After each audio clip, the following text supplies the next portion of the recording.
নমস্কার, আপনি দেখছেন জি 24 ঘন্টা বাংলার মহারণ মেগা ডিবেট। তা ডিবেটটা করব কি নিয়ে? আপনারও নজর নিশ্চয়ই এড়াচ্ছে না। আপনি যেদিকেই তাকাচ্ছেন হয় দেখছেন ধর্ম, আর না হলে ভাতার লাইন, হয় মিছিল, মুখে কারো রাম নাম, কিংবা কোনো মিছিলে অন্য কোনো ধর্মের জয়গান, অথবা ভাতা, মহিলাদের জন্য ভাতা, যুবকদের জন্য ভাতা। আচ্ছা, এর বাইরে মানুষের আর কোনো চাহিদা আছে? মানে আপনি তো ভোটার, আপনার আর কোনো চাহিদা, আর কোনো প্রয়োজন যে জন্য আপনি ভোটটা দিতে চান? এবারের ভোটের মানে নেতাদের বর্ম কি ভাতা আর ধর্ম? চলুন এই নিয়ে ডিবেট করি। আমার সঙ্গে যারা আছেন পরিচয় করিয়ে দিই। একেবারে গোড়াতেই আমার ডান দিক থেকে শুরু করব। প্রাক্তন রাজ্যপাল শ্রী তথাগত রায় আমাদের সঙ্গে রয়েছেন। অধ্যাপক নন্দিনী মুখোপাধ্যায় আমার সঙ্গে রয়েছেন। আমার বাঁদিকে রয়েছেন ইলেকশন কমিশনের প্রাক্তন কর্তা দেবাশিস সেন। আমার সঙ্গে রয়েছেন অর্থনীতিবিদ অভিরূপ সরকার এবং কন্টেন্ট ক্রিয়েটর বংশাৎসের শুভম চৌধুরী। ও এখানে রয়েছে আমরা যখন খুব রেগে যাব, ঝগড়া করব, আমাদের থামিয়ে খানিকটা অক্সিজেন যোগাবে বলে। আমি শুরু করি। ফরম্যাটটা একটু বলে দিই, আমাদের দর্শকদেরও রাউন্ড আছে এখানে। প্রথম রাউন্ডে আমাদের প্রত্যেক যে পার্টিসিপেন্ট তারা নিজেরা 5 মিনিট বলতে পারবেন নিজেদের মতামত। সেই রাউন্ডের শেষে একে অন্যকে প্রশ্ন করা, ক্রস করা, ঝগড়া করা, যাই বলুন চলবে। আর শেষ এবং ফাইনাল রাউন্ড দর্শকদের ওপরই ছেড়ে দেব, তারাই প্রশ্নবাণ ছুড়বেন। তাহলে চলুন শুরু করা যাক। আর যখন আমাদের ইস্যু ভাতা না ধর্ম, তখন চলুন তথাগত বাবুকে দিয়ে শুরু করি। তথাগত বাবু, আপনাকে পোডিয়ামে যেতে হবে ফার্স্ট রাউন্ডের জন্য। সময় পাবেন 5 মিনিট। আমি আগে অ্যালার্ট করব 30 সেকেন্ড আগে। সবাই প্লিজ সময়ের মধ্যেই নিজের বক্তব্য শেষ করবেন। আপনার সময় শুরু এখন। বিষয় বলা হয়েছে ধর্ম না ভাতা, ধর্ম না ভাতা। এবার আমরা শব্দ দুটো একটু বিশ্লেষণ করে দেখতে পারি। ধর্ম কি জিনিসটা আমরা সবাই জানি, তারও নানা রকমে আছে। মানে হিন্দু ধর্ম, ইসলাম ধর্ম, খ্রিস্টান ধর্ম একরকম ধর্ম, আর অক্সিজেনের ধর্ম, নাইট্রোজেনের ধর্ম অন্যরকম ধর্ম। দ্বিতীয়টা নিয়ে আমরা কথা বলছি না, স্পষ্টতই আমরা প্রথমটা নিয়ে কথা বলছি। ভাতা ব্যাপারটা নিয়ে অনেক বড় গন্ডগোল আছে। ভাতা দু রকমের হয়। একটা ভাতা হচ্ছে যে যারা কোনো মাইনেজীবী, সেই মাইনেজীবী লোকেদের কোনো কারণে যদি তাদের খরচা বেড়ে যায়, তাহলে সেই খরচা ক্ষতিপূরণ করবার জন্য একরকম ভাতা দেওয়া হয়, যেমন মহার্ঘ ভাতা বা dearness allowance, city compensatory allowance ইত্যাদি।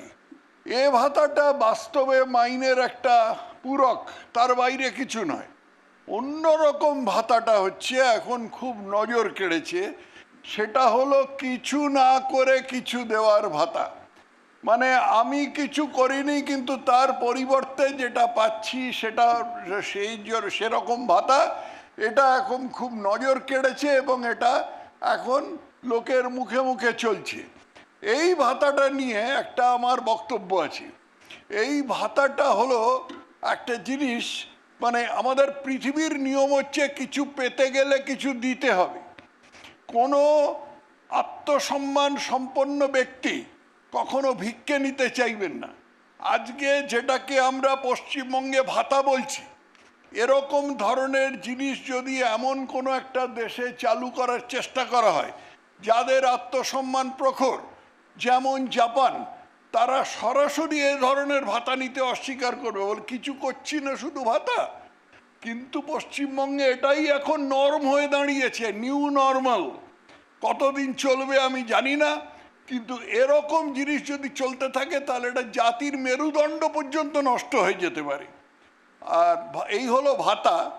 আর ধর্ম, ধর্ম নিয়ে রাজনীতি তো নতুন কিছু নয়।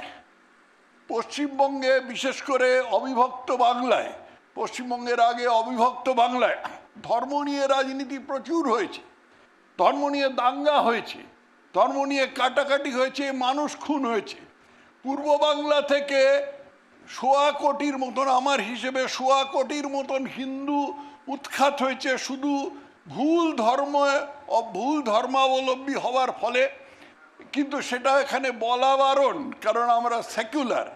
এই সেকুলার কথাটা এবং ধর্ম নিয়ে রাজনীতির সম্বন্ধে যে ছুঁতমার্গ আছে, এটা একটা অদ্ভুত জিনিস, যেটা একটা আমি বলবো ভণ্ডামি, যেটা ভারতীয় রাজনৈতিক সংস্কৃতির মধ্যে জোর করে ঢুকিয়ে দেওয়া হয়েছে। এটা কখনো ছিল না। স্বামী বিবেকানন্দ বহুদিন আগে একটা চটি বই আছে জাগো যুবশক্তি বলে, তাতে বলে গিয়েছিলেন যে ভারতবাসী ধর্মের মাধ্যমে ছাড়া আর কিছু বুঝতে পারে না। ইংরেজ রাজনীতির ভিত্তিতে বুঝতে পারে, মার্কিন হয়তো সমাজ সংস্কারের ভিত্তিতে বুঝতে পারে, কিন্তু ভারতবাসী ধর্মের মধ্যে দিয়ে ছাড়া কিছু বুঝতে পারে না। জাগো যুবশক্তি বইটা চটি বই, সুযোগ পেলে পড়বেন। এই সত্যটা কিন্তু আমরা ভুলে মেরে যে দিয়েছি তার পক্ষে, মানে তার দায়িত্ব মোটামুটি এক ভদ্রলোকের, যার নাম মোহনদাস করমচাঁদ গান্ধী, যার নামের আগে অন্যান্য নানা রকম ওইদা লাগানো হয়, কিন্তু আমি লাগাই না। এবং তারপরে তার উত্তরসূরিরা যে জিনিসটা করেছেন, তার ফলে এই ওতপ্রোত হয়ে গেছে, এই ভণ্ডামিটা ভারতীয় রাজনীতিতে ওতপ্রোত হয়ে গেছে।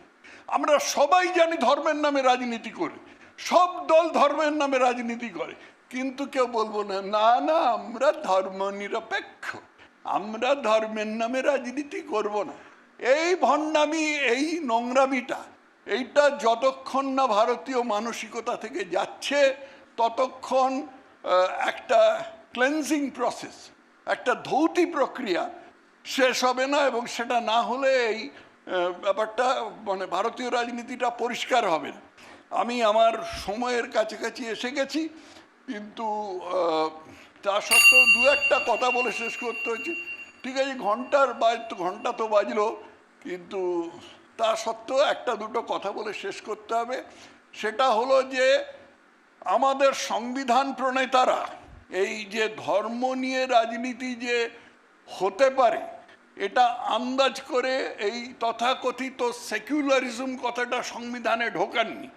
কিন্তু তার বহু বছর পরে ইন্দিরা গান্ধী সব বিরোধী নেতাদের জেলে ভরে 42তম সংবিধান সংশোধনের মধ্যে দিয়ে যে সেকুলারিজম কথাটা ঢুকিয়ে দিলেন আমাদের সংবিধানের মধ্যে, তার থেকে এই ভণ্ডামির উৎপত্তি হয়েছে। এটা কবে যাবে আমি জানি না, কিন্তু এটা আমাদের জীবনকে কলুষিত করছে। কি আমি দাঁড়াবো না? না, আপনি বসুন, হয়ে গেছে। তথাগতবাবু একটু বেশি সময় নিয়েছেন, কিন্তু আমাদের পরের বক্তার কাছে যাই। কার কাছে যাব? চলুন, ইলেকশন কমিশন নিয়ে এখন যখন এত বিতর্ক, দেবাশিস বাবু কি বলি, আপনাকে এই দিকের পোডিয়ামে যেতে হবে। সময় 5 মিনিট, প্লিজ যদি 5 মিনিটেই রেস্ট্রিক্টেড থাকেন খুব সুবিধা হয়। আপনার সময় শুরু এখন। আপনাদের আমি একটু পাথর চাপড়িতে নিয়ে যাব। পাথর চাপড়ি হচ্ছে বীরভূম জেলায় সিউড়ির খুব কাছে একটা জায়গা, খুব পবিত্র স্থান। আমি ওখানে জেলা শাসক ছিলাম, এবং সেখানে একদিন গিয়ে ছাগল দিয়ে কি করে দারিদ্র দূরীকরণ করা যায় সেই আইআরডিপির স্কিম চলছিল। আমি ব্যাংকারকে জিজ্ঞেস করলাম, আচ্ছা এ তো দেখছি সব ছাগলই একরকম দেখতে, তখন এআই ছিল না, সব ছাগলই তো একরকম দেখতে, তো একজনের ছাগল অন্যজনকে কেউ বিক্রি করছে এবং সাবসিডি নিয়ে যাচ্ছে, এরম হচ্ছে না তো? উনি বললেন, না না, আমরা ছাগলের কান কেটে দিই যখন বিক্রি হয়। তো এই সমস্ত বিচিত্র সমস্ত কার্যকলাপ করে আমাদের দারিদ্র দূরীকরণ প্রকল্প বিভিন্ন জায়গায় চলতো। এরপরে এলো 100 দিনের কাজ, যেটা এখনও চলছে। কিন্তু দারিদ্র দূরীকরণ যদি করতে হয়, এই ধরনের অদ্ভুত অদ্ভুত স্কিম এবং তার তেমতো ডিফিকাল্ট প্রসিডিওর মেনে না করে, আজকালকার বিশেষজ্ঞরা বলছেন যে ডাইরেক্ট বেনিফিট ট্রান্সফার, আধার লিঙ্ক করে একেবারে বেনিফিশিয়ারির অ্যাকাউন্টে দিয়ে দাও, এটা কিন্তু দারিদ্র দূরীকরণের সবচেয়ে ভালো পদ্ধতি। এবং আমাদের নোবেল লরিয়েট অভিজিৎ বিনায়ক ব্যানার্জি, উনি র্যান্ডমাইজ কন্ট্রোল টেস্ট করে বলেছেন যে এর চেয়ে ভালো কিছু হয় না, সবচেয়ে ভালো দারিদ্র দূরীকরণ করা যায়। সুতরাং আজকে যদি আমাদের লক্ষ্মীর ভাণ্ডার বা আমাদের বাংলার যুব সাথী বা এই ধরনের কিছু যদি করা হয়, মনে রাখা দরকার এটা কিন্তু শুধু বাংলায় হচ্ছে না, মহারাষ্ট্রে হচ্ছে, তামিলনাড়ুতে হচ্ছে, কর্ণাটকে হচ্ছে, তাহলে কিন্তু লোকে খুব ভালোভাবে নিচ্ছেন, এবার এটা খুব ভালো ফল হচ্ছে এবং তাতে কিন্তু আমাদের দারিদ্র্য দূরীকরণের ব্যাপারে একটা দারুণ সুন্দর সোশ্যাল সিকিউরিটি নেটের সৃষ্টি হচ্ছে। তবে অবশ্যই টাকাটা কোত্থেকে আসছে? এর জন্য 2011-তে পশ্চিমবঙ্গের দেনা ছিল 2 লক্ষ কোটি টাকা, সেটা এখন 8 লক্ষ কোটি টাকা। ধার নিতে ক্ষতি নেই, যদি ক্যাপিটাল ফরমেশন হয়, যদি ইন্ডাস্ট্রি হয়, যদি জবস হয়, খুব ভালো। কিন্তু পুরোটাই যদি ভাতাতে চলে যায় তাহলে কোথায় যেন একটা অসুবিধা হয়। তাহলে কি নতুন চাকরির সৃষ্টি হবে, তাতে কি অর্থনৈতিক উন্নয়নের সৃষ্টি হবে, এই কথাগুলো চলে আসে। এবং সেই জন্যই এখন আমাদের যেটা দেখতে হবে যে শুধু ভাতা দিয়ে কিন্তু আর হবে না, সেটা দরকার আছে, আমি বারবার বলছি সেটা দরকার আছে, বিখ্যাত বৈজ্ঞানিকরা সেটা বলেছেন, কিন্তু তার উপরেও আমাদের আরও অনেক কিছুর দরকার আছে। ধর্মের ব্যাপারে আমি আজকে ChatGPT-কে জিজ্ঞেস করেছিলাম যে আমার এই ইলেকশনে কি ধর্মের প্রভাব হবে। আমার উত্তর নয়, আর্টিফিশিয়াল ইন্টেলিজেন্সের উত্তর। তারা বলছে হ্যাঁ হবে, মাইনরিটি ভোট কনসলিডেশন এবং হিন্দু রিয়াকশন এটা ভীষণভাবে এই ভোটে একটা কারণ হয়ে উঠবে। কিন্তু আমি বলবো যে যেটা তথাগতবাবু বললেন একটু আগে, তার সঙ্গে আমি এই ব্যাপারে একদমই সহমত, যে কিছু না করে নেওয়াটা কিন্তু অভ্যাসে দাঁড়িয়ে গেলে আমাদের প্রোডাক্টিভিটি কমে যাবে। আমাদের প্রোডাক্টিভিটি যদি কমে যায়, এমনিই পশ্চিমবঙ্গের ওয়ার্ক কালচার খুব ভালো বলে বিশ্বে আমাদের নাম নেই, ভারতবর্ষেও নাম নেই, আরও খারাপ হয়ে যাবে। এটা কিন্তু খুব ভালো লক্ষণ নয়। সুতরাং আমি বলবো যে এই ভাতার ব্যাপারে আমি বলবো, আমার একটা ছোট্ট কবিতা AI দিয়ে আমার বানানো, আমারই বানানো 2 লাইনের কবিতা দিয়ে আমি আমার বক্তব্য শেষ করব, যে সহায়তা নয় আত্মসম্মান, কাজেই গড়ব বাংলার মান। ভালো থাকবেন। Thank you. সময়ের আগে প্রায় 1 মিনিট আগে শেষ করে ফেলেছেন। আমাদের পরবর্তী বক্তা নন্দিনী দি, আপনাকে ওই পোডিয়ামে যেতে হবে। আপনারা সময় 5 মিনিট, সময়টা শুধু একটু মাথায় রাখবেন। সময় শুরু এখন। সময় একদমই মাথায় রাখতে হবে, সেই জন্য অনেক কথা বলার আছে, খুব তাড়াতাড়ি আমাকে বলে দিতে হবে। বিষয়টা ধর্ম এবং ভাতা যেটা আজকে আলোচনার মধ্যে এসেছে, সেই একই, একদিকে ধর্ম একদিকে ভাতা, যেন এর বাইরে কিছু নেই এরকম একটা মনে হচ্ছে। আসলে তা নয়। ধর্ম নিশ্চিতভাবে, ধর্ম প্রত্যেকের ব্যক্তিগত জায়গা, আমরা কখনো অস্বীকার করি না। কিন্তু সমস্যাটা আমাদের কাছে এখানেই হচ্ছে যে ধর্মকে যখন রাজনৈতিক প্রয়োজনে ব্যবহার করা হচ্ছে, ধর্ম ভারতবর্ষের মানুষ তারা কিভাবে মানবেন, কেউ কোন ধর্মে, তারা সংবিধান দিয়ে গেছে সেই অধিকার, সেখানে কোনো আমাদের বক্তব্য নেই। কিন্তু সেটা পরিষ্কারভাবে ব্যক্তিগত জায়গাতেই সেটা সীমাবদ্ধ থাকা দরকার। সেটাকে রাজনৈতিক প্রয়োজনে কাজে লাগানো, সেখানে অবশ্যই তথাগতদা এর আগে উদাহরণ দিয়েছেন, নিশ্চিতভাবে স্বাধীনতার আগে যে ঘটনা ঘটেছিল, আমরা কি আর একবার চাই যে আমাদের রাজ্যে বাংলায় দাঙ্গা হোক? আবার কি চাই যে আমাদের রাজ্যে মানুষ বিভক্ত হয়ে যাক ধর্মের জন্য? আমরা কখনো এটা চাই না। এই জায়গাতেই বিরোধিতা। আমরা সবসময় রবীন্দ্রনাথকে নিশ্চিতভাবে মনে করি। রবীন্দ্রনাথ যে কথাগুলো বলে গিয়েছিলেন যে ধর্মের বেশে মোহ এসে যারে ধরে, অন্ধ সেজন মারে আর শুধু মরে। একেবারে পরিষ্কার, অন্ধ সেজন রবীন্দ্রনাথের বাক্যের মধ্যে, রবীন্দ্রনাথের কবিতার মধ্যে দিয়ে এই শিক্ষা আমরা লাভ করেছি। সুতরাং সেই জায়গাতে আমরা চাই না যে ধর্মের বেশে মোহ এসে মানুষকে ধরুক, তাদের একটা মানে তাদের এমন একটা কাজে বাধ্য করুক যেটা কখনো সভ্য দেশে বাঞ্ছনীয় নয়। সুতরাং এখানে দাঁড়িয়েই রাজনৈতিক প্রয়োজনে ধর্মকে নিয়ে আসা আমরা বিরোধিতা করি। ভাতার প্রশ্নে এসে আমি নিশ্চিতভাবে একমত, যেটা দেবাশিসবাবু বলেছেন, যে নিশ্চিতভাবে ভাতা সাধারণ মানুষ, একেবারে গরিব প্রান্তিক মানুষ, তাদের ভাতার কিছুটা সহায়তা প্রয়োজন। এটা আমাদের দেশের উদাহরণ দিয়ে লাভ নেই, এটা বিশ্বে স্বীকৃত জায়গা, বহু বছর ধরে চলে এসেছে। ওয়েলফেয়ার স্টেটের উদাহরণ আমরা অনেক দেখেছি অন্যান্য দেশে। সুতরাং সেই জায়গাটা যদি আসতো, আমাদের আপত্তি থাকতো না। কিন্তু সমস্যাটা অন্য জায়গায়। ভাতা কিভাবে আমাদের রাজ্যে ব্যবহার করা হচ্ছে, সেটা কি ওয়েলফেয়ার স্টেটের জন্য? যার অভাব আছে, আজকে তো নয়, আগেও অতীতেও আমরা দেখেছি বার্ধক্য ভাতা, বিধবা ভাতা, তারপর বেকার ভাতা, এগুলো তো আগের সরকারের সময়ও ছিল না তা তো নয়। কিন্তু ভাতা যদি এই রকমভাবে আসে যে সেটা শুধুমাত্র রাজনৈতিক আনুগত্য কেনার কাজে ব্যবহার হচ্ছে, তাহলে অবশ্যই সেখানে আমরা প্রতিবাদ করব। কারণটা এটা নয় যে ভাতা দেওয়া হচ্ছে বলে মানুষ সেই সহায়তা পাচ্ছে বলে, এটা নয়। আমরা তো নিশ্চিতভাবে একসময় সমর্থন করেছিলাম 100 দিনের কাজ, সেই জায়গা থেকেই হয়েছিল। মিড ডে মিল, এই ধরনের যে প্রকল্পগুলো, সেগুলো চালু হয়েছিল এই কারণেই। কিন্তু আজকে দাঁড়িয়ে ভাতা, আপনি ঋণের বোঝার কথা বললেন, আমার নিজের ব্যক্তিগতভাবে যেহেতু শিক্ষার সঙ্গে যুক্ত, একেবারে চোখের সামনে দেখতে পাচ্ছি সরকারি শিক্ষা ব্যবস্থা আমার রাজ্যে ধ্বংস হয়ে যাচ্ছে। শুধুমাত্র 8,000 স্কুল না, আরও বাড়ছে। স্কুলের সংখ্যা ধ্বংস হয়ে যাওয়া, বন্ধ হয়ে যাওয়া। বিশ্ববিদ্যালয়, আজকে সেই বিশ্ববিদ্যালয়গুলো অর্থকষ্টে এমনভাবে ভুগছে, সরকারি বিশ্ববিদ্যালয়গুলো, না আছে শিক্ষক নিয়োগ, না আছে কোনো রকম অন্য ধরনের ব্যবস্থা, ল্যাবরেটরি ডেভেলপমেন্ট, কিচ্ছু নেই। স্বাস্থ্য ব্যবস্থা ধ্বংস হয়ে যাচ্ছে আমার রাজ্যে দাঁড়িয়ে। আমি বলতে চাইছি এইখানে যে আসলে ভাতা একদিকে, আর কোথায় সেখানে ধ্বংসটা হচ্ছে, সেটা হচ্ছে মানুষের মৌলিক অধিকার। শিক্ষা আমার রাজ্যে, আমার দেশে সংবিধান প্রদত্ত মৌলিক অধিকার প্রতিটা নাগরিকের জন্য। সেইখানে চলে আসছে আমার আজকে যে ভাতা দিতে গিয়ে যে ঋণের বোঝা চাপছে, বা ভাতা দিতে গিয়ে যেখানে যেখানে বাজেটের এটা দেখতে পাবেন না, প্রকৃতভাবে যেভাবে অর্থনৈতিক কষ্টে আজকে স্কুল, কলেজ, বিশ্ববিদ্যালয়, হাসপাতাল এগুলো ভুগছে, যেভাবে ডাক্তার নিয়োগ, শিক্ষক নিয়োগ ইত্যাদি সমস্ত জায়গা আটকে যাচ্ছে। এবং তার সঙ্গে সত্যিই আজকে যুব সমাজ, আমার সামনে অনেক ইয়ং ছেলেরা বসে আছে, মূলত ইয়ং ছেলেদেরই দেখতে পাচ্ছি, মেয়েদের পাচ্ছি না, তাদেরও ধরে নিতে হবে। সুতরাং ইয়ং ছেলে মেয়ে, তাদের চাকরি কোথায়? তারা কি করবে? ভাতা নিয়ে আজকে একটা যুবসাথীর ওই 1,000 টাকা, 1,500 টাকা কোনো দিন হবে, সেটা পেয়ে তার সারা জীবন সে কাটিয়ে দেবে, বা 40 বছর পর্যন্ত পাবে, তারপর সে কী করবে? এটা ভাবতে হবে না? আজকের ভোটে, আজকে আগামী যে নির্বাচন আসতে চলেছে, সেখানে ধর্ম কখনো মূল বিষয় হতে পারে না।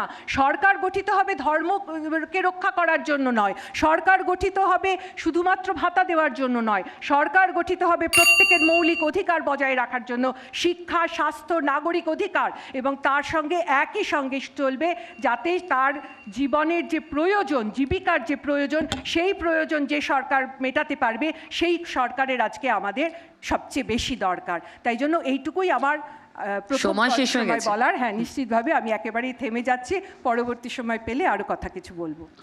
Thank you Nandini. আচ্ছা, এতক্ষণ ধরে 3 বক্তা বললেন, তাতে একটা বিষয় মনে হলো খুব কানে আমাদেরও বাজছে, কিছু না করেই শুধু পাওয়া। হ্যাঁ, সেটা আমাদের অভ্যেস খারাপ করতে পারে, এবং এটা জগতের নিয়ম হতে পারে না।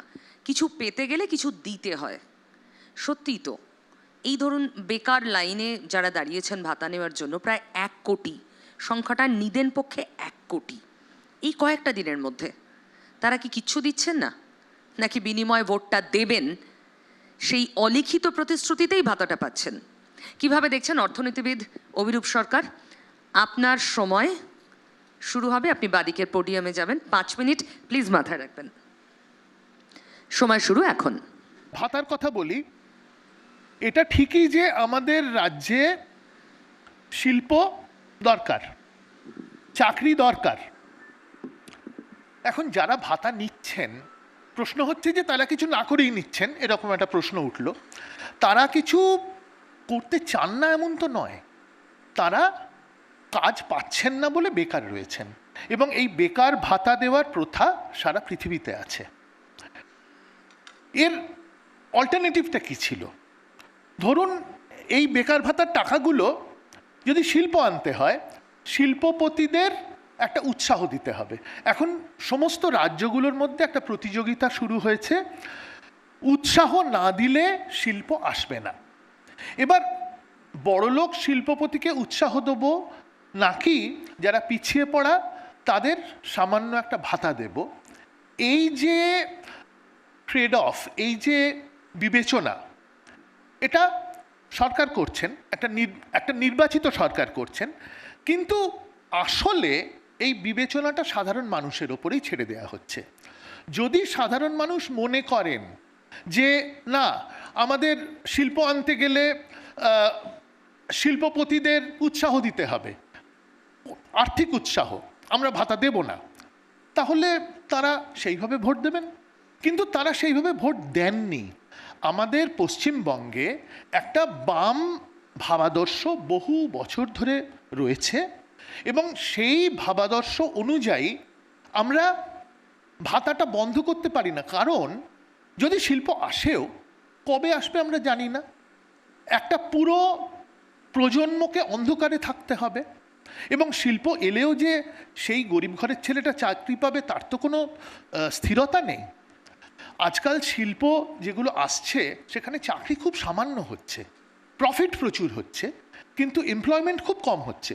অতএব এটা একটা চিন্তার ব্যাপার যে সাধারণ যারা পিছিয়ে আছেন তাদের টিকে থাকার জন্যে একটা ভাতা দেওয়া দরকার এবং সেটা সাধারণ মানুষই একটা সরকারকে নির্বাচন করে বুঝিয়ে দিচ্ছেন যে তারা সেটাই চান। এবার আমি ধর্মের কথা বলি। একটা কথা বলা হচ্ছে যে আমাদের পশ্চিমবঙ্গে আমাদের জনবিন্যাস পাল্টে যাচ্ছে, হিন্দু মুসলমান জনবিন্যাস, এবং সেটার একটা কারণ অনুপ্রবেশ। এখানে আমার খুব বেশি সময় নেই, কিন্তু যেটা বলবো সেটা হচ্ছে যে আমাদের রাজ্যে যে দুটো সেন্সাস অ্যাভেলেবল 2001 এবং 2011, তাতে দেখা যাচ্ছে যে আমাদের রাজ্যে ভারতের বাইরে থেকে প্রচুর মানুষ এসছেন, কিন্তু এর থেকে আদৌ বোঝা সম্ভব নয় সেই মানুষদের ধর্মটা কি। দেখুন, বাংলাদেশ সাধারণত বলা হয় বাংলাদেশ থেকে অনুপ্রবেশকারীরা ঢুকেছেন, অন্য ধর্মের, মুসলমান ধর্মের অনুপ্রবেশকারীরা। কিন্তু বাংলাদেশের পার ক্যাপিটা ইনকাম 90 সাল থেকে ভারতবর্ষের পার ক্যাপিটা ইনকামের খুব কাছাকাছি, কখনো ওপরে কখনো সামান্য নিচে। এবং তাই যদি হয়, এবং পশ্চিমবঙ্গের পার ক্যাপিটা ইনকাম কিন্তু ভারতের পার ক্যাপিটা ইনকামের অ্যাবাউট 80%, অর্থাৎ নিচে। তার মানে একটা বড় লোক একটা সচ্ছল জায়গা থেকে একটা কম সচ্ছল জায়গায় তো কেউ আসতে চাইবেন না। কখন আসতে চাইবেন? যদি তাদের খুব অসুবিধে হয়। কাদের অসুবিধে হচ্ছে? বাংলাদেশের হিন্দুদের অসুবিধে হচ্ছে। চিরকালই আমরা জানি, কখনো কম কখনো বেশি, হিন্দুরা ওখানে একটা নিরাপত্তাহীনতায় ভোগেন এবং তারাই তো এদেশে চলে আসছেন। তারাই অনুপ্রবেশকারী যদি বলেন, তারা মূলত তারা হিন্দু। এবার যদি একটা এসআইআর করে অনুপ্রবেশকারীদের ভোটাধিকার থেকে বাদ দেওয়া হয়, তাহলে কিন্তু একটা বড় হিন্দু অংশ বাদ পড়বে এবং এই হিন্দু অংশটা অনায়াসে বিজেপির ভোট ব্যাংক হতে পারত। এটা কিন্তু বিজেপি, আমি বলবো যে তীর তারা ছুঁড়েছেন সেটা বুমেরাং হয়ে তাদের দিকে ফিরে আসবে। অর্থাৎ যেটা বলতে চাইছি সেটা হচ্ছে যে এই যে ভয়টা আমাদের দেখানো হচ্ছে যে আমাদের হিন্দুত্ব যে পরিসর সেটা সংকীর্ণ হয়ে আসছে, সেটা ঠিক নয়। যদি কেউ বিদেশ থেকে আসেন, অনুপ্রবেশকারী হোক বা যদি আইনত আসেন, তারা মূলত হিন্দুরাই আসছেন, মুসলমানদের এখানে আসার দরকার নেই, কারণ নেই। এটার সঙ্গে আমি একটা ছোট্ট জিনিস যোগ করব, সেন্সাস এখনো হয়নি, অতএব সেন্সাস ছাড়া তো এটা বোঝা যাবে না। কিন্তু আমরা একটা ছোট্ট স্টাডি করেছি এনএসএস কনজাম্পশন স্টাডির উপরে। সময় শেষ। 1 মিনিট জাস্ট, মানে 1 সেকেন্ড। আমরা একটা এনএসএস স্টাডি করেছি, এনএসএস কনজাম্পশন এক্সপেন্ডিচারের উপরে। তাতে দেখেছি যে পশ্চিমবঙ্গে 2023-24-এ মুসলমান ধর্মের মানুষের প্রপোর্শন 2011-র তুলনায় খুব সামান্য হলেও কমেছে, বাড়েনি। নমস্কার। বেশ, অনেক তথ্য আমরা পেলাম, কিন্তু যখন এত থিওরি, এত তথ্য এসব নিয়ে আলোচনা হচ্ছে, তখন আম জনতা যারা বেশিরভাগই ভার্চুয়াল ওয়ার্ল্ডে বিচরণ করেন, তারা কিভাবে দেখেন? শুভম কি সেই আঁচটা আমাদের দিতে পারবে? শুভম, পোডিয়ামে যেতে হবে। সময় সেই 5 মিনিট, আর শুরু এখন। সবাই এখানে বলছে ভাতা ধর্ম, ভাতা ধর্ম, কিন্তু আমার কাছে হচ্ছে জীবনে হাতা ধর্ম। মানে বউয়ের সঙ্গে ঝগড়া হলেই আমাকে হাতা আর খুন্তি ছুঁড়ে মারে, তাই আমার হচ্ছে হাতাই ধর্ম। তো এসআইআর নিয়ে কথা হচ্ছে। আচ্ছা, এইসব বলার আগে আমি বলতে চাই আমি কিন্তু একদমই রাজনৈতিক ব্যক্তি নই। তার মানে এই নয় যে আমি রাজনৈতিক ব্যক্তিদেরকে মানে খুব একটা ভয় টয় পাই। ওরা যদি একটা আঙুল তোলে আমি কিন্তু 10টা আঙুল তুলতে পারি। স্যার মাফ করে দিন স্যার, আর করবো না এইভাবে। যাই হোক, তো এসআইআর নিয়ে কথাবার্তা হচ্ছে। এসআইআর যখন শুরু হলো তখন আমার না হেভি এক্সাইটমেন্ট হয়ে গেছিলো। এসআইআর শুরু হয়েছে, আমার বন্ধুরা বললো যে নাম যদি না আসে তাহলে আর দেশে রাখবে না। আমি বললাম এটাই সুযোগ, সুইজারল্যান্ডে গিয়ে থাকবো। বিএলওকে ফোন করলাম, দাদা সুইজারল্যান্ডের টিকিটটা হবে? বললো যে দেখো ভাই, বাজেট হচ্ছে যশোর পর্যন্ত, তার বেশি আমি যেতে পারবো না। বুঝলাম যে সারা জীবন আমাকে হাওড়াতেই থাকতে হবে, তার বাইরে আমি বেরোতে পারবো না। তাই এসআইআরের সময় তো আমি কী হয়েছে, যখন এসআইআর চলছে তখন আমি 3-4 দিনের জন্য এই তালা ফালা বন্ধ করে বেড়াতে চলে গেছিলাম। দেখেছি সব নিউজ মিডিয়াগুলো তো আমার বাড়ির ছবি পোস্ট করে দিয়েছে, এসআইআর আতঙ্কে গৃহ ছাড়া। তবে যখন পাড়াতে এসছে সবাই আমার দিকে তাকাচ্ছে, এই দেখ বিদেশি এসছে বিদেশি এসছে। বললাম তো আমার সানস্ক্রিনটা মাখবো না 3-4 দিন, তখন গায়ের কালারটা বুঝতে পারবি। তো না ঠিক আছে, আমাদেরই লোকে। তো এসআইআরের সময় তো সব বিএলওর অফিসের সামনে লোকজনের প্রচণ্ড আনন্দ। ভাই তোকে কখন ডেকেছে? ভাই 11টার সময় আসছি ভাই। সে টিফিন কেরিয়ারে লুচি আলুর দম করে নিয়ে যাচ্ছে বিএল অফিসের সামনে, পিকনিক করছে এসআইআরের নামে। তো এবারে কি হয়েছে, ভেতর থেকে যারা বেরোচ্ছে তাদেরকে বাইরের লোকেরা জিজ্ঞেস করছে যে স্যার ইয়ে কী ধরছে, কোশ্চেন কী ধরছে বিএলওরা? খুব টাফ টাফ জিকে ধরছে কি? কপালে দই চন্দনের ফোঁটা লাগিয়ে সব গেছে, মাধ্যমিক সহায়িকা লাস্ট মিনিট সাজেশন পড়ছে, জিকে ধরবে। তো এই সময়তে যখন এসআইআর চলছে তখন মেসি এসে গেছে কলকাতায়। সবাই মেসিকে দেখতে গেছে কিন্তু খুঁজে পাচ্ছে না মেসিকে। সবাই বলা বলি করছে ভাই মূর্তির মতন দেখতে লোকটা কোথায় গেল, খুঁজেই পাচ্ছি না। একজন তো ভিড়েতে মেসির কাঁধে হাত রেখে বলছে শিওর এসআইআরে ভয় পালিয়েছে। মেসি দেখলো যে এই মূর্তি উপত্যকা আমার দেশ নয়, আমি পালাই এখান থেকে। দেখ এখন ভোট আসছে, ভোট আসলে কি হয় যে বিভিন্ন ধরনের নেতাদেরকে দেখা যায়। আমার সঙ্গে তো বউয়ের ঝগড়া হয়ে গেল, বুঝছে দেখো সব নেতারা বাড়িতে ঢুকে দিয়ে কত কাজ করে দিচ্ছে, কাপড় কেচে দিচ্ছে, রান্না করে দিচ্ছে। তো একজন নেতা আমাদের বাড়িতে এসেছিলেন, উনি চারা মাছের ঝোল রান্না করে দিয়ে গেছেন। তারপর দুপুরে খেতে বসবো, পাঁঠার মাংসের হাঁড়িটা আর খুঁজে পাচ্ছি না, আমি জানি না কে নিয়ে গেছে।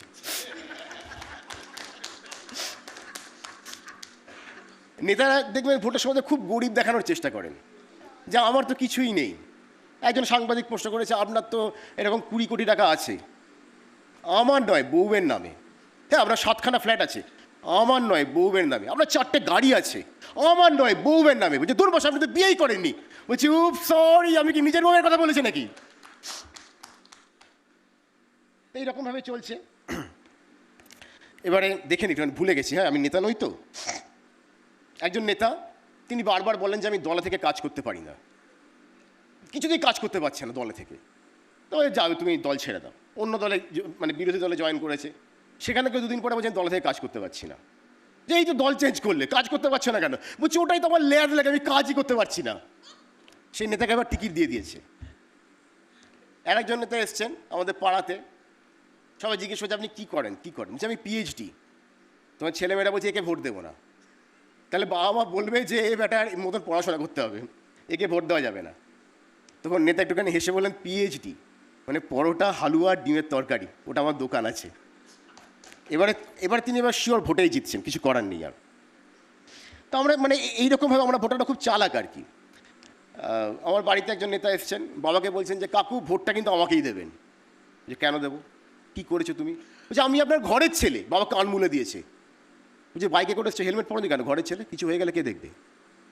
নেতারা যখন যাবেন দেখবেন গাড়িতে, তখন ওরা ওই আমরা গাড়িতে গেলে কী রাখি, পলিউশন সার্টিফিকেট, ট্যাক্সের পেপার এইসব রাখি। নেতারা কী রাখেন? বুকের ব্যাজ দেখবেন পুরো একদম সাজিয়ে রাখছেন। একজন নেতা এরকম আছেন, তিনি মানুষের জন্য কাজ করতে চান। এসেই বলছে আমি ভোটে জিতলে রাস্তা সব ঠিক করে দেবো। যে তখন লোকজন বলছে যে না না দাদা রাস্তা ঠিক আছে, আমাদের আলোর দরকার, ল্যাম্পপোস্টের দরকার, যেন আমি রাস্তায় ঠিক করবো। বলছে রাস্তা ভালো আছে, বলছে না আমি ভালো রাস্তা ভেঙে চুরে ঠিক করে দেবো আবার। বলছে রাস্তার দরকার নেই। বলছে না আমার শালা রোড কন্ট্রাক্টর, আমি ল্যাম্পপোস্ট করবো, আমি রাস্তাই করবো। লাস্ট একজন নেতা, তিনিও এরকম ভোটে ভোটে জিতবেন আশা করছেন। তো মানে ভোটে জিতেছেন আর কি। তো ওনাকে প্রশ্ন করা হয়েছে যে আগের আমলে কোনো কাজ হয়নি, এই আমলে কোনো চাকরি বাকরি হচ্ছে না কেন? বলছে তো আগের আমলে তো হয়নি। তো বলছে হ্যাঁ, তো সেই জন্য তো আপনাকে ভোট দিয়েছিলাম। তাহলে আপনার আমলে কেন চাকরি হচ্ছে না? বলছে ওই তো আগের আমলে চাকরি হয়নি। বলছে সেই জন্য তো আপনাকে ভোট দিয়েছিলাম। বললাম মশাই আগের সরকার আমাকে চাকরি দেয়নি, সেই জন্য আমি নেতা হয়েছিলাম। যদি নেতা না হতাম তাহলে আজকের দিনটা আমাকে দেখতে হতো না। ধন্যবাদ। থ্যাংক ইউ, একদম কাঁটা কাঁটায় সময়ও মিলিয়ে দিয়েছে। এর সঙ্গে আমরা ফার্স্ট রাউন্ড শেষ করলাম, কিন্তু প্রথম রাউন্ড থেকে অনেকগুলো পয়েন্ট উঠে এসেছে। এবার একে অন্যকে ক্রস করার পালা। কে শুরু করবেন? তথাগতদা প্রচুর নোট নিয়েছেন, আমি এটা দেখেছি। হ্যাঁ, মাইক মাইক। নন্দিনী একটা রবীন্দ্রনাথকে কোট করে বলেছেন যে ধর্মের বেশে মোহ মোহ এসে এসে যারে ধরে, অন্ধ সেজন মারে আর শুধু মরে। খুব ভালো, কিন্তু এইখানে কি রবীন্দ্রনাথ শেষ? রবীন্দ্রনাথ এও বলেছেন, অন্যায় যে করে আর অন্যায় যে সহে, তব ঘৃণা তারে যেন তৃণ সমদহে। আমরা ১০০ কোটি হিন্দু যে পূর্ব বাংলা থেকে হিন্দু হবার অপরাধে পদাঘাতে বিতাড়িত হলাম, আমাদের যে মেয়েরা ধর্ষিতা হলো, আমাদের মেয়েরা অপহৃতা হলো, এটা সম্বন্ধে আমাদের কিছু বলা বারণ। তার কারণ আমরা সেকুলার, আমরা ধর্মনিরপেক্ষ, আমরা ধর্মের বেশি কিছু করি না। এ কথাগুলো বলা বারণ। এই ভণ্ডামিটা আমাদের ওতপ্রোত হয়ে আছে। নন্দিনী আরও অনেক কিছু বলেছেন যে ধর্ম থেকে সরে আসতে হবে, কথাগুলো নেহরু বলেছিলেন ডিসকভারি অফ ইন্ডিয়াতে, যে India must move away from religion and into science. নেহরুর অনেকটা সায়েন্স বদহজম হয়ে গেছিল কেমব্রিজে সামান্য পড়ে। আর মার্কস বলেছিলেন যে religion is the opiate of the মাসেস। সবই খুব প্রণিধানযোগ্য কথা, কিন্তু আজকে জিনিসগুলো কোথায় রয়েছে? পৃথিবীর বাস্তব কি এগুলো অনুমোদন করে?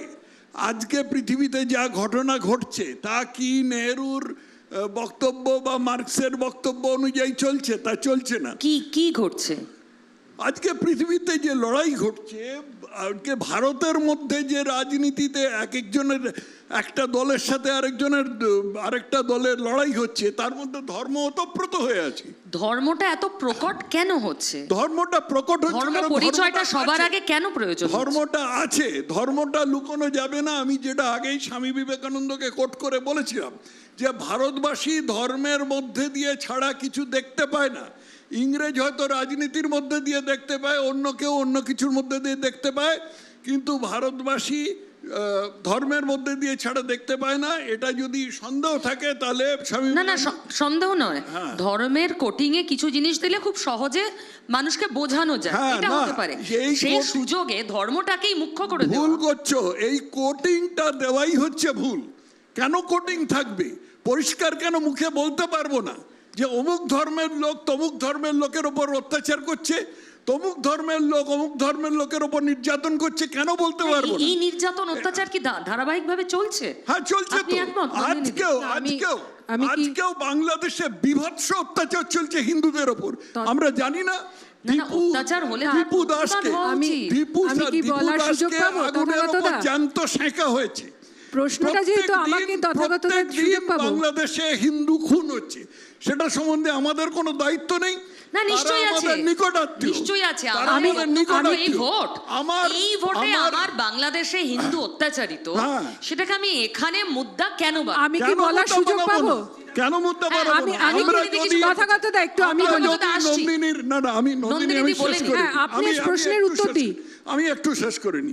নন্দিনীর বক্তব্য অনুযায়ী যে কার্ল মার্কসের কথা যে ধর্ম মানুষের অহিফেন স্বরূপ, এই কথাটা যদি আমাদের মানতে হয়, তাহলে আমাদের পাশের দেশে, আমাদের নিকটাত্মীয়, আমার নিজেরও পূর্বপুরুষের বাড়ি বাংলাদেশে ছিল, সেখান থেকে আমরা পালিয়ে এসছি।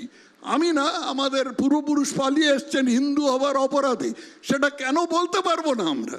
এটা বলতে পারবো, পরিষ্কার করে বলতে। সেটা বড়কে কেন পরিষ্কার করে বলতে? নন্দিনীদি বলতে চাইছেন। হ্যাঁ, আচ্ছা, আমি একটু বলি। তথাগতদা আমার কলেজের সিনিয়র, তা ধরে নিচ্ছি ওনার নিশ্চয়ই ইতিহাসের জ্ঞান বা অন্যান্য সমস্ত বই পড়া আমার থেকে অনেকটাই বেশি হওয়া উচিত, দাদা বলে। তো যাই হোক, এই রবীন্দ্রনাথের কবিতা দিয়ে যেহেতু আমি শুরু করেছিলাম, শেষ দুটো লাইনও বলি।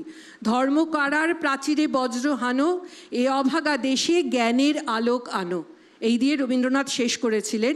এবং যে কথাটা আমার বলার, যে সত্যিই তো 46-47 সালে যেটা ঘটেছিল আমরা কখনোই সেই দিনটা আর ফিরে চাই না, কিন্তু এটা ঘটনা যেমন তথাগত দ্বারা এসেছিলেন ঠিক তেমনিভাবে আমিও বলতে পারি আমার পরিবারের অনেক লোকজন তারাও ঠিক ওই রকমভাবেই তাদের আসতে হয়েছিল। কিন্তু উল্টোটা কি ঘটেনি? আপনারা যারা ইতিহাস জানেন তারা বলুন, যে বইগুলো ট্রেনস টু পাকিস্তান আমরা পড়িনি, যে শুধু ট্রেন এই দেশ এই বর্ডার পার হয়ে ওখানে ওটা যাচ্ছে, কিন্তু উপন্যাস, না ওটা তথ্য নয়। উপন্যাস বললে তো হবে না, ওই বর্ডার পার হয়ে এখানে আসছে ট্রেন ভর্তি আর সেটা শুধু লাশ। পাঞ্জাবে হয়েছিল, বাংলায় এই ঘটনাগুলোকে আমরা ভুলে যেতে পারি না। আমি তা সত্ত্বেও নিশ্চয়ই আমাদের এখানে এই অঞ্চলে যেখানে আমরা এই অনুষ্ঠান হচ্ছে এখানেও দেখলে প্রচুর ছিন্নমূল মানুষ পাওয়া যাবে যারা এখানে এসে বসবাস শুরু করেছিলেন, কিন্তু সেটা সত্ত্বেও আজকে এই যে ধর্ম যেহেতু এই রকম একটা পরিস্থিতি বাংলায় তৈরি করেছিল, পাঞ্জাবে তৈরি করেছিল, আমরা তো সেখান থেকেই বেরোতে চাইছি। সেই জায়গা থেকেই তো আমরা একটা সেকুলার কান্ট্রি হতে চেয়েছি যেখানে দাঁড়িয়ে প্রত্যেক ধর্মকে সমানভাবে দেখা হবে, সম্মান দেওয়া হবে এবং মানুষের ধর্ম তার ব্যক্তিগত জায়গা আমি এই উত্তরটা আমায় দিতে হবে। সেটা হচ্ছে তথাগতদা যেটা বলেছেন যে সংবিধানে সেকুলারিজম জোর করে ঢোকানো হয়েছে, তা নয়। আমাদের সংবিধান যদি নিশ্চয়ই আপনারা সবাই পড়েছেন, সংবিধানে ছত্রে ছত্রে সেকুলারিজম আছে। সংবিধান তৈরি হয়েছে, রচনাই করা হয়েছে সেকুলারিজমকে মাথায় রেখে। এটা বলার কোনো জায়গাই নেই যে সংবিধান সেকুলারিজমকে জোর করে ঢোকানো হয়েছে, একেবারেই সত্য নয়। সুতরাং সেখানে দাঁড়িয়ে আর একটা কথা আমি বলি, শুধু আমি তো কার্ল মার্কস কি বলেছেন সেটা অন্য প্রশ্ন, সেটা আমার ব্যক্তিগত বিশ্বাসের প্রশ্ন, আমি এই ভোটে সেই জায়গাটা নিয়ে আসতে চাইছি না। কিন্তু এটাও ঘটনা যে একই সময় মানে স্বাধীনতার সময় আমি বলতে চাইছি, নেতাজি সুভাষচন্দ্র বোস বলেছিলেন যে এই রকম ধর্মের মানে সন্ন্যাসীদের পাঠিয়ে দেওয়া হচ্ছে যে বিভিন্ন জায়গায় ধর্ম। আপনারা যে মনীষীদেরই নাম নিন, যে তারা কেউ কি কথা বলেছিলেন যে কপালে চন্দন লেপে তুলসী গাছ মাথায় নিয়ে কিংবা একটা মাথায় কাপড় দিয়ে যে কোনোভাবেই ধর্মের প্রতিভূ হয়ে জনগণের সামনে যেতে? এটা তো কেউ বলেননি অভিরূপদা। কেন করতে হচ্ছে এটা আমাদের আমার একটুখানি আমি আসছি তথাগত আসবো। একটা কথা যেটা নন্দিনী বলেছে তার মধ্যে একটু তথ্যগত ভুল আছে।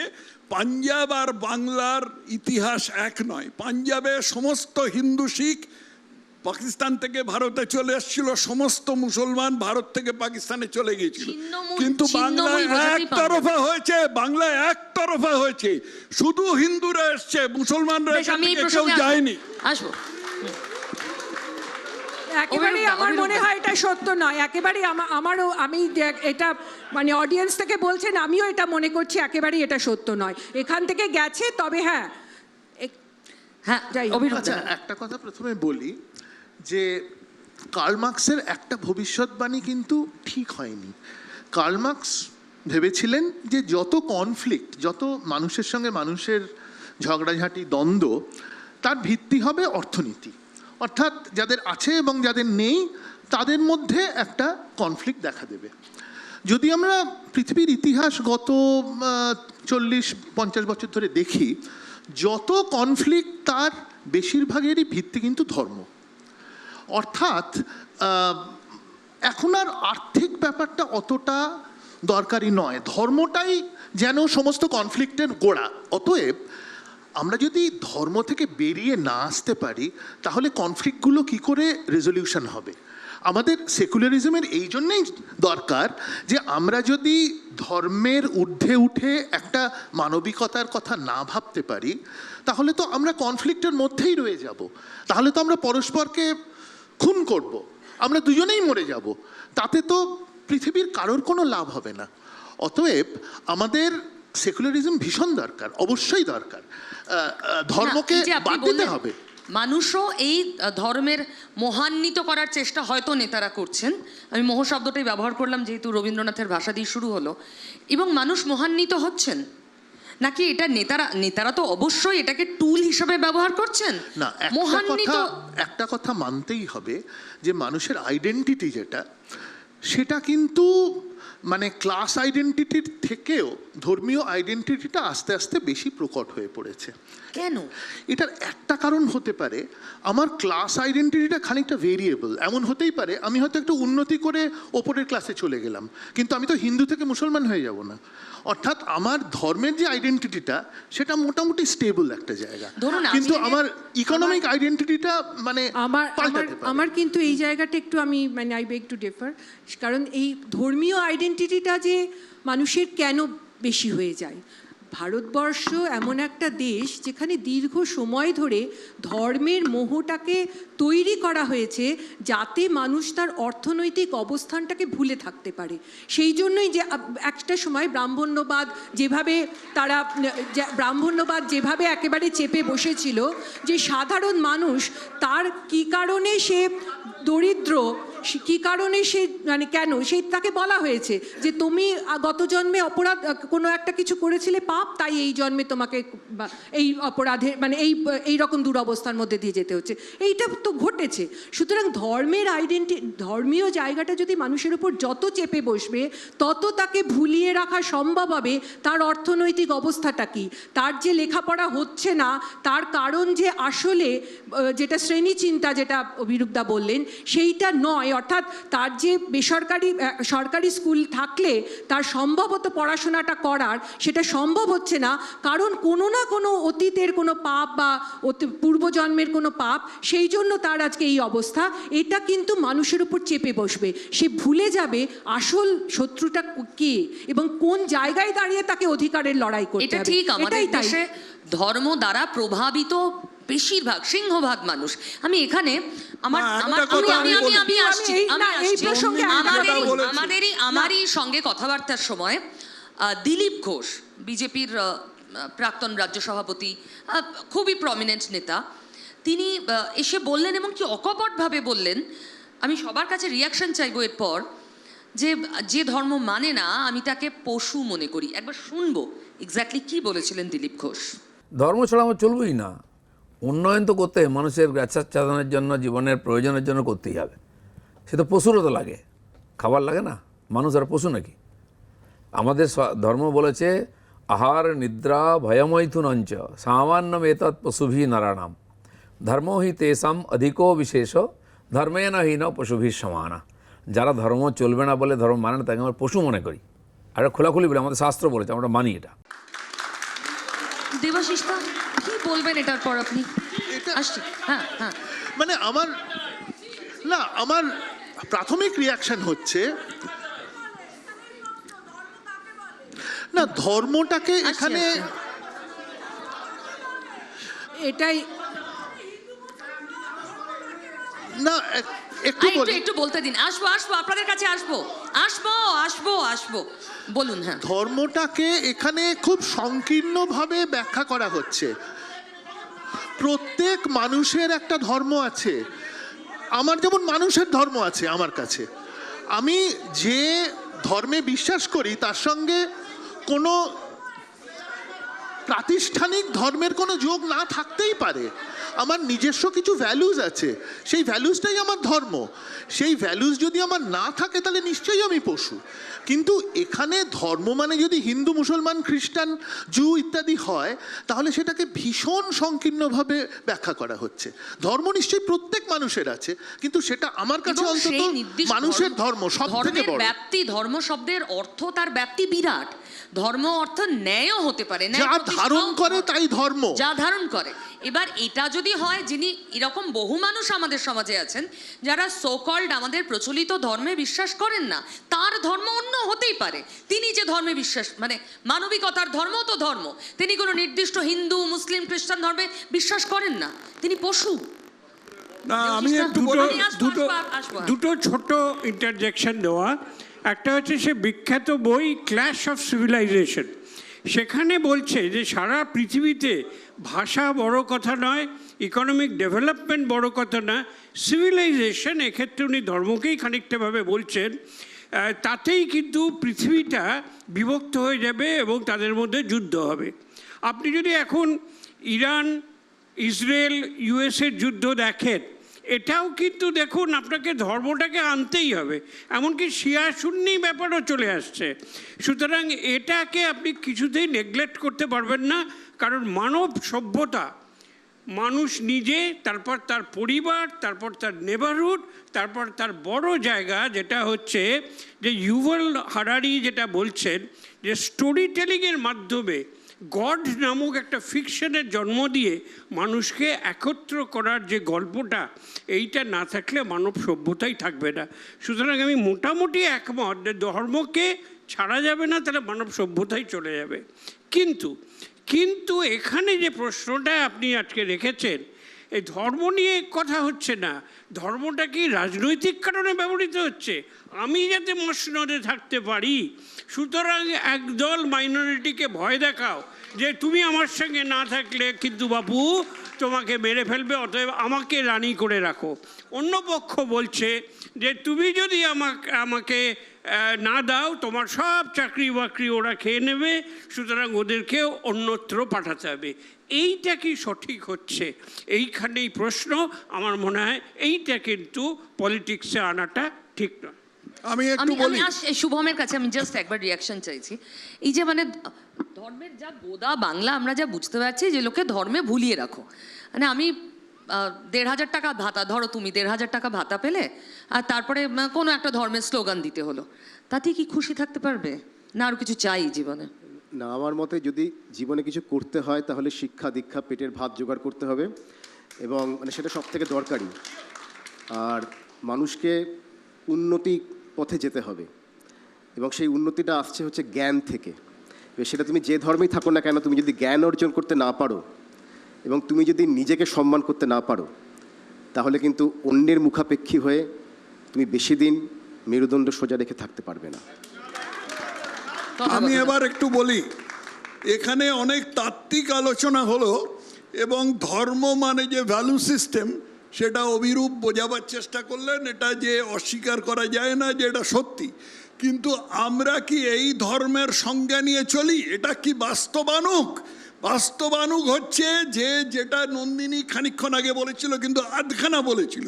নন্দিনী বলেছিল যে কেউ কষ্ট পাচ্ছে তার কারণ তার পূর্বজন্মের পাপ, আরেকজন হলো একজন আরেকজনকে কষ্ট দিচ্ছে কারণ সে তারপরে স্বর্গে গেলে 72টা মহিলা পাবে যাদের সাথে অবিরাম যৌন সঙ্গম করতে পারবে।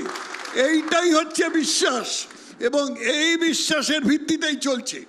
এইটাকে আজকে সমাজ জীবন থেকে বিচ্ছিন্ন করা যায় না, এবং বিচ্ছিন্ন করলে এই ভণ্ডামি জন্ম নেবে। সেই জন্য আজকে যে বিকৃতি ঢুকেছে রাজনীতিতে, এর মূল কারণ হচ্ছে এইটা, যে ধর্মকে অস্বীকার করা। এই বিকৃতিটাকে দূর করতে হবে এবং স্বীকার করতে হবে। স্বামীজি যা বলে গেছেন যে আমরা ধর্মের মধ্যে দিয়ে ছাড়া আর কিছু দেখতে পাই না, ধর্ম শাশ্বত, ধর্ম প্রয়োজন। তথাকথনে আপনি বারবার যে রেফারেন্স দিচ্ছেন স্বামীজির, সেই ধর্ম কি কপালে গেরুয়া তিলক লাগিয়ে জয় শ্রীরাম বলা না, ধর্ম? অথবা গোটাটা বলছো না তো, অথবা 72টা হুর পাওয়া যাদের সাথে অবিরাম যৌন সঙ্গম করা যাবে সেটার কথা বলছো না তো। আচ্ছা, আধখানা কথা বলে কেন?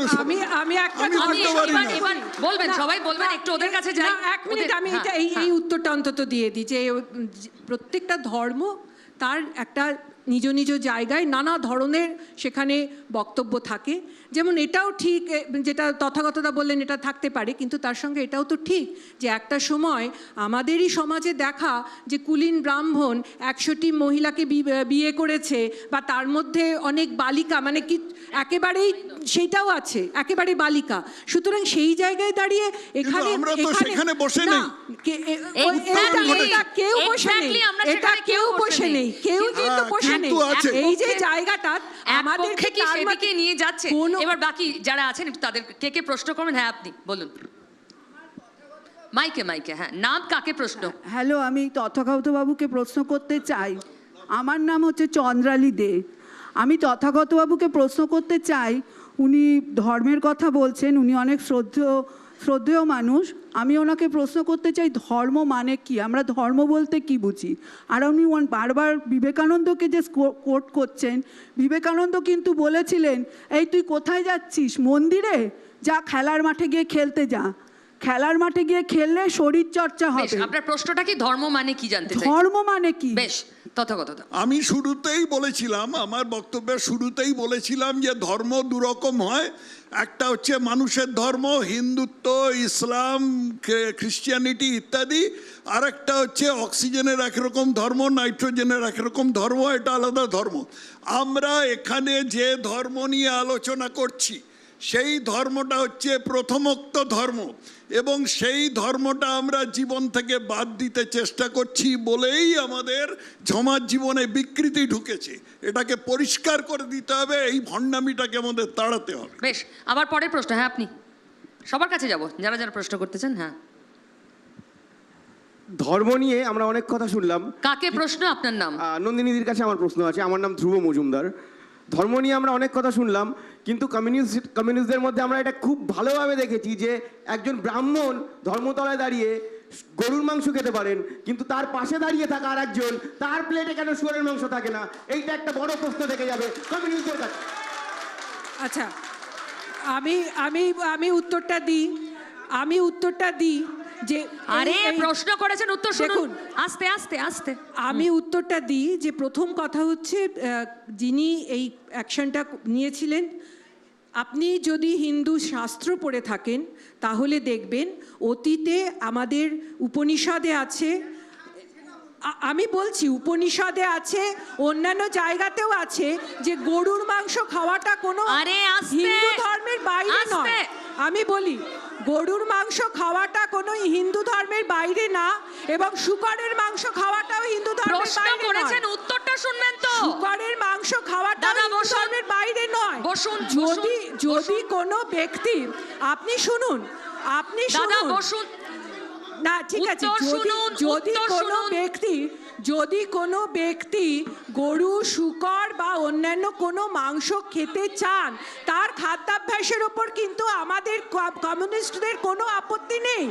যেমন নাগাল্যান্ডের মানুষেরা কুকুরের মাংস খান, আমরা কি বলতে গেছি কেন কুকুরের মাংস খায়? আমরা কি কেন খাবেন না?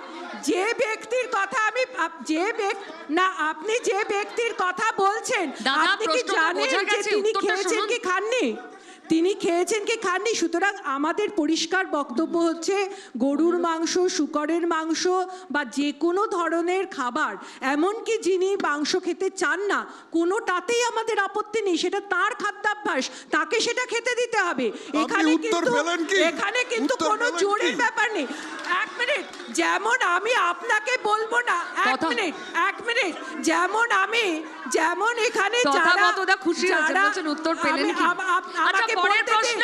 এটা never ending debate। আমাকে বলতে দিন, যেমন আপনাদের এখানে যারা আমাকে মানে ওখান থেকে ধমক দিচ্ছেন, তাদের যেমন আমি বলবো না গরুর মাংস খান, ঠিক তেমনি যে ব্যক্তি রাস্তায় দাঁড়িয়ে গরু কিংবা শূকরের মাংস যাই খেয়ে থাকুন, তাকেও আমি বলতে যাব না কেন খেয়েছেন। এটাই কমিউনিস্টদের শিক্ষা। পরের প্রশ্ন এটাই কে করবেন? কমিউনিস্টদের শিক্ষা। কে করবেন প্রশ্ন? এই যে সামনে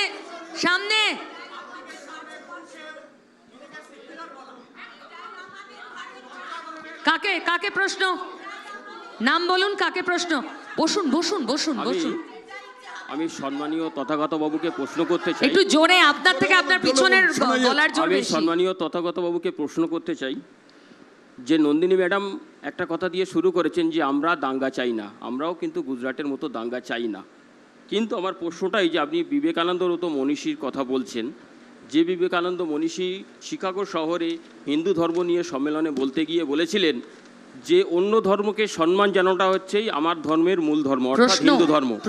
তাহলে আপনি কেন অন্য ধর্মকে বারে বারে ছোট করছেন? এই অন্য ধর্মকে ছোট করতে গিয়ে কেন এসআইআর মুসলিম জাতিকে বাদ দেওয়া হচ্ছে? প্লিজ তথাগতদা। আমি কোনো ধর্মকে ছোট করছি না, আমি কেবল বলছি যে ভারতের রাজনৈতিক জীবনে যে ধর্মের গুরুত্ব আছে সেইটাকে অস্বীকার করে সেকুলারিজম নামক একটি পদার্থ ঢোকানো হচ্ছে ভণ্ডামি, এবং এর ফলে রাজনৈতিক ও সামাজিক জীবনে বিকৃতি দেখা দিয়েছে। দাঙ্গার কথা বলছেন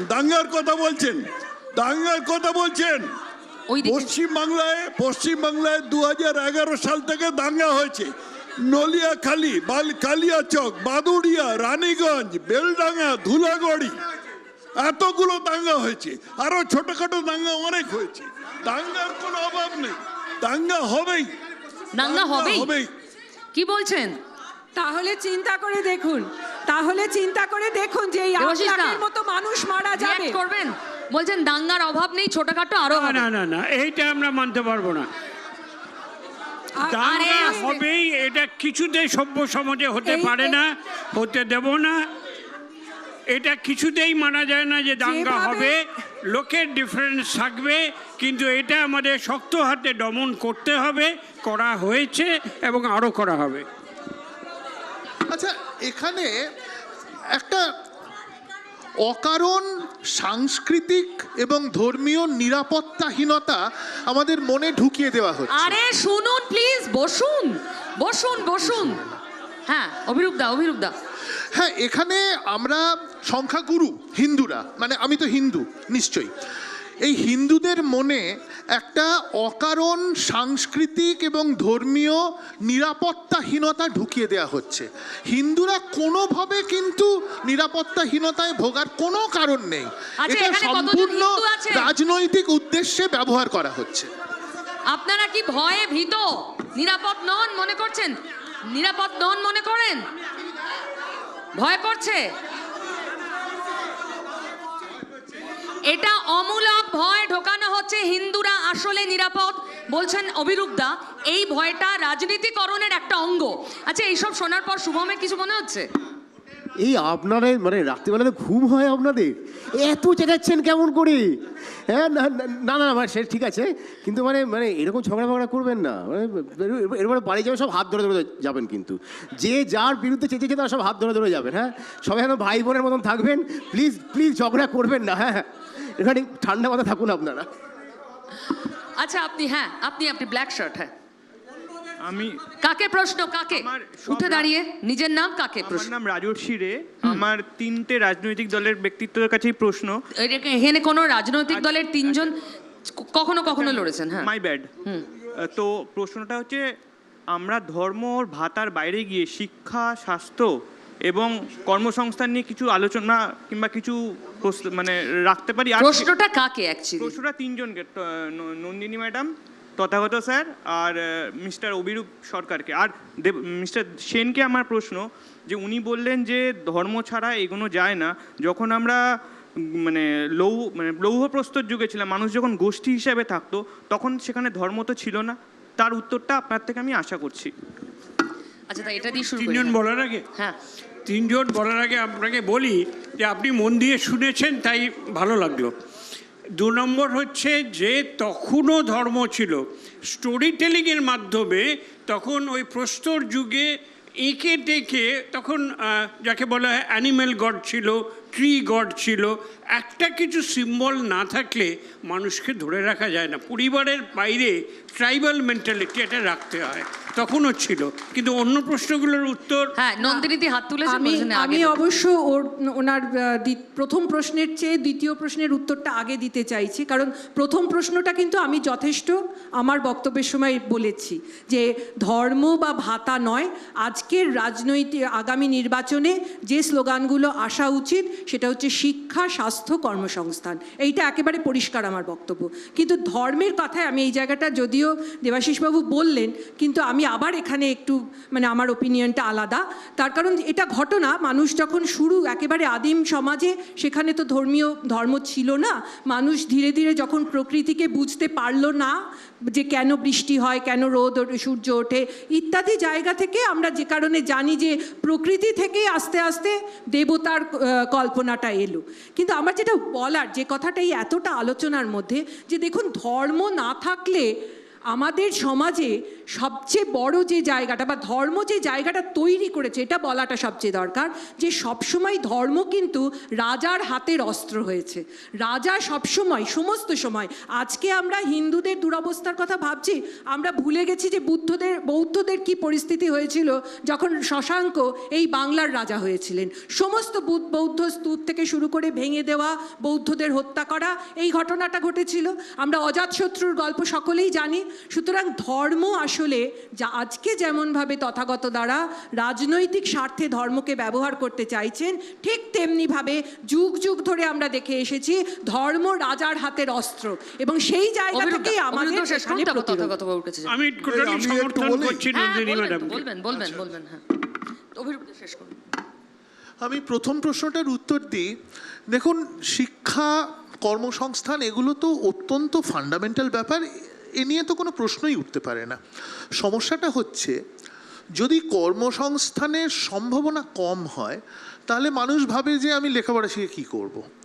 আবার লেখাপড়া না শিখলে কিন্তু কর্মসংস্থান হবে না। এটা একটা দুষ্ট চক্রের মতো, ভিশিয়াস সাইকেল। তো এটার থেকে বেরোতে হবে আমাদের। আপনারা যদি সাধারণ মানুষের কথা ভাবেন, যে মানুষটি গ্রামের একটা স্কুলে যাচ্ছে, সে একটা বয়সের পর ড্রপ আউট করছে, কারণ সে ভাবছে যে যদি আমি কমপ্লিট করি ডিগ্রিটা, আমার তো সামনে খুব বেশি ভবিষ্যৎ নেই। কিন্তু আবার এটাও ঠিক, যদি সবাই এরকম ভাবেন তাহলে তো আমাদের লেবার ফোর্সের প্রোডাক্টিভিটি কমে যাবে। অর্থাৎ এই দুটোকে একসঙ্গে মিলিয়ে একটা নিশ্চয়ই একটা চেষ্টা করতে হবে, এটা নিয়ে কোনো সন্দেহ নেই, না হলে আমাদের উন্নতি হবে না। এটা তো মোটামুটি অভিরূপ যেটা বলেছেন সেটার সঙ্গে আমি একমত। খালি একটা কথা আমি বারবার বলছি, ধর্মকে অস্বীকার করাটা বাস্তবানুগ নয়। আগে যেটা হয়েছিল, যে আগে গাছকে পুজো করতো, পাথরকে পুজো করতো, পাহাড়কে পুজো করতো, যেটা নন্দিনী বলছেন, সেটা কি আজকে আমরা সব বুঝেছি? আজকে আমরা কোয়ান্টাম মেকানিক্স বুঝেছি? আজকে আমরা স্ট্রিং থিওরি বুঝেছি? আজকে আমরা ব্ল্যাক হোল বুঝেছি? এখনো বুঝিনি। জীবনের একটা বিশাল, জীবনের পৃথিবীর বা এই জগতের একটা বিশাল জিনিস আমাদের কাছে অজানা থেকে গেছে। এর সঙ্গে ধর্মের কোনো সম্পর্ক নেই। ধর্মটা একটা শাশ্বত সত্য। ধর্ম আছে, ধর্ম থাকবে। যতই কার্ল মার্কস আর এঙ্গেলস আর লেনিন নানা রকম বচন দিয়ে বেড়ান, কোনো লাভ হবে না। ধর্ম আছে, ধর্ম থাকবে। ধর্মের সঙ্গে বিরোধটা কোথায়? শুভম, এতক্ষণ ধরে শুনে বুঝে উঠতে পেরেছো? মানে ধর্ম করব, চাকরি করব, কি করবে ফাইনালি ভোটের আগে? তোমার স্লোগান কি হবে? না, আমার মনে হয় যে মানে আমি সবসময়তেই চাই যে মানুষ বাঁচুক, দলাদলি হানাহানি যত কম হয় ততই ভালো। একদম হবে না ওরকম আইডিয়াল ওয়ার্ল্ডে আমরা কেউ থাকি না। মানুষ বাঁচুক এবং তাদের যে বেসিক যে চাহিদা, ন্যূনতম চাহিদা, সেটা যেন পূরণ করা হোক, যেই আসুক না কেন। আমরা যেন একটুখানি শান্তিতে থাকতে পারি, সেটাই চাওয়ার। শান্তি, হ্যাঁ। আপনি বলুন। Yellow shirt.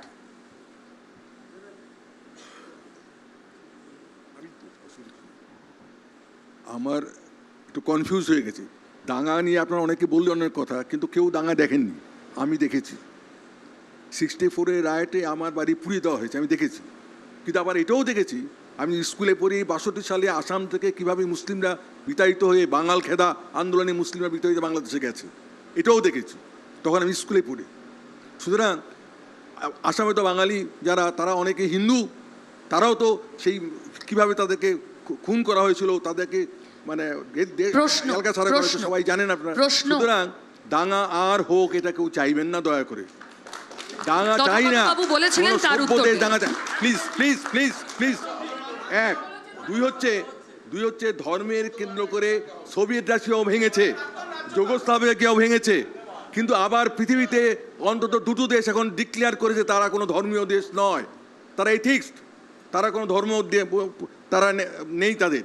সুতরাং ধর্ম করে আবার পিছনে যাব, আমরা বরং এগিয়ে যাব। আগামী দিন যাতে ধর্ম আমাদের পিছিয়ে দিচ্ছে। প্রথম কথা হচ্ছে, আমি আবার বলি আরেকটা কথা, আমাদের এই নিউ টাউনেও দেবাশিস বাবু আছেন, এইখানে অনেক কিছু হয়েছে, এমনকি দুর্গাঙ্গনের জমিও দেওয়া হয়েছে, কিন্তু বিজ্ঞান চেতনা বৃদ্ধির জন্য বিজ্ঞান তীর্থ হয়নি আজও। আমি দেবাশিসবাবুকে আমি চিঠি লিখেছিলাম, আজও হয়নি। সোলার ডোম হয়েছে, ইকো পার্কে সোলার ডোম হয়েছে, ওখানে রিনিউয়েবল এনার্জি এবং সাস্টেনেবিলিটির উপর চমৎকার প্রদর্শনী আছে।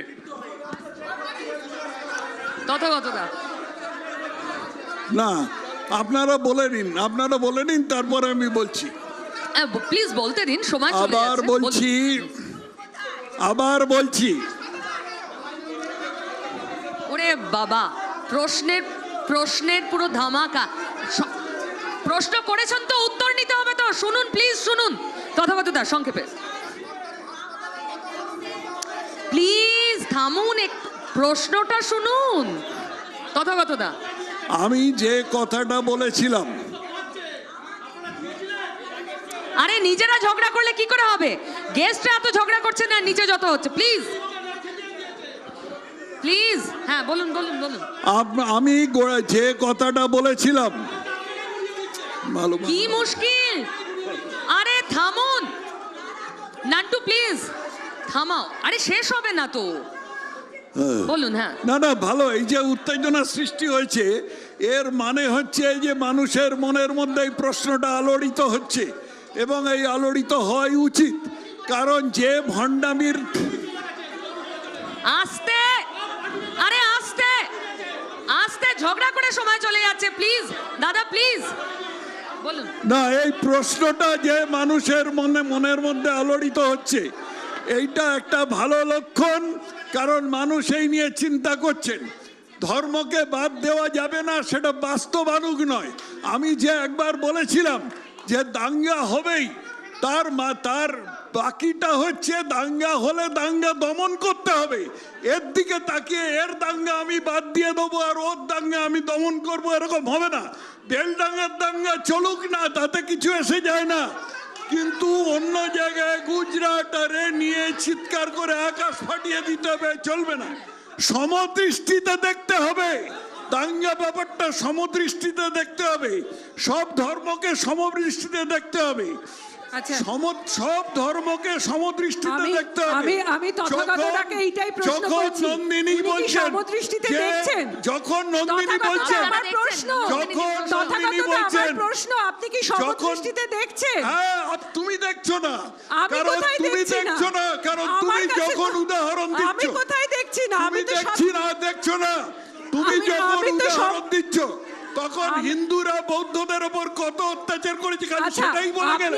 আপনি কি আজকে চান কত লোকের মাথা কেটেছে, তথাগতদা গুজরাট বাদ দিন। কত আমি পশ্চিম শুধু এই অবিভক্ত বাংলায় একটা প্রশ্ন করছি, ধর্মের নামে কত হিন্দু খুন হয়েছে, কিন্তু একটা সেটা কথা তুমি সত্যি, চেপে ধর্ম যাচ্ছ।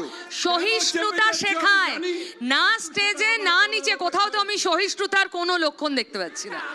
আর এই অসহিষ্ণু পরিবেশেই শেষ করতে হচ্ছে, কারণ আমার হাতে সময় একদম নেই। শেষ করবো আজকের মেগা ডিবেট। জমিয়ে দিয়েছেন আপনারা, সঙ্গে থাকুন এভাবেই। আবার দেখা হবে অন্য কোনো এপিসোডে, অন্য কোথাও। Thank you. বাংলার আওয়াজ, বাঙালির আবেগ, জি 24 ঘন্টা।